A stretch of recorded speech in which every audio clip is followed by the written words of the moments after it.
कहानी नगर के प्यारे बच्चों, अस्सलाम वालेकुम वरहमतुल्लाह। कैसे हैं आप सब?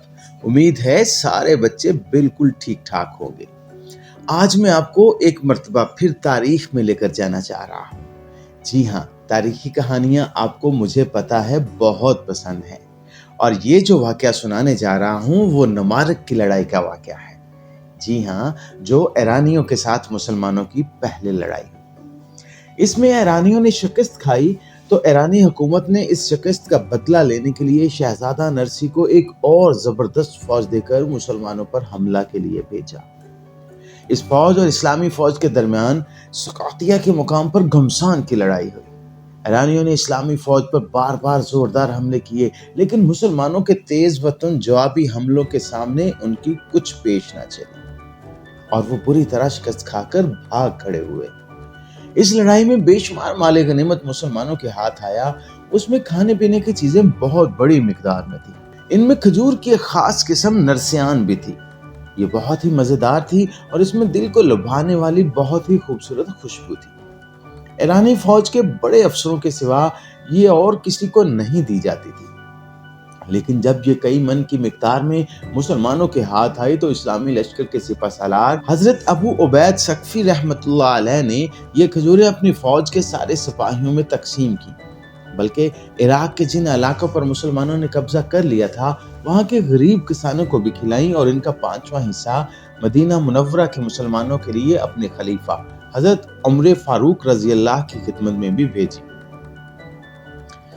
ईरानियों को शिकस्त देने के बाद इस्लामी फौज कुछ दिन के लिए सुकातिया ही में ठहर गई।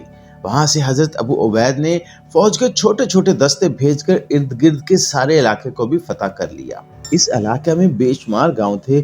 उनमें से बाज गांव के मालिक बड़े बड़े जिम्मेदार या रईस थे।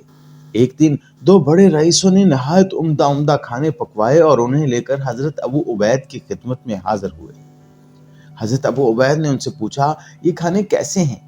रईस ने जवाब दिया, जनाब ये हमारी तरफ से आपकी दावत है। हजरत अबू उबैद ने फरमाया कि आपने हमारी सारी फौज के लिए ही ऐसे खाने पकवाए हैं? उन्होंने अर्ज किया, नहीं जनाब, ये सिर्फ आपके लिए हैं। जल्दी में हम सारी फौज के लिए इतना खाना नहीं पकवा सके। ये सुनकर हजरत अबू उबैद ने उनकी दावत कबूल करने से साफ इनकार कर दिया और फरमाया, हम सब मुसलमान बराबर हैं। कोई एक मुसलमान अपने को दूसरे किसी मुसलमान से बड़ा नहीं समझता। अफसोस है अबू उबैद पर कि वो अकेले अकेले मजेदार खाने खाए और दूसरे मुसलमानों को ना पूछे। खुदा की कसम, जब तक सारे मुसलमानों के लिए ऐसे खाने मुहैया ना होंगे मैं इन खानों को हाथ पे नहीं लगाऊंगा। उन रईसों ने कहा, हमें थोड़ा सा वक्त चाहिए, हम सारी फौज के लिए खाने पकवाए देते हैं। ये कहकर वो वापस गए और सारी फौज के लिए खाने पकवाकर हजरत अबू उबैद की खिदमत में हाजिर हुए। अब उन्होंने इनकी दावत को कबूल कर लिया और जब तक सारी फौज इन खानों से शकम सेर ना हो गई उन्होंने इनकी तरफ आंख उठाकर भी ना देखा। प्यारे बच्चों, ये है हमारी तारीख और इस तारीख से हमें ये सबक मिलता है कि मुसलमान सारे आपस में बराबर है। ये अमीर और गरीब का फर्क हमारे खानों में फर्क नहीं डालता, हमारी आपस की मोहब्बत में फर्क नहीं डालता। हम सब एक हैं और हर मुश्किल वक्त में हम सीसा पिलाई हुई दीवार बन जाते हैं। अपना ख्याल रखिएगा। कहानी नगर चैनल को सब्सक्राइब करके कहानी को लाइक और कमेंट जरूर किया कीजिए। अल्लाह हाफिज।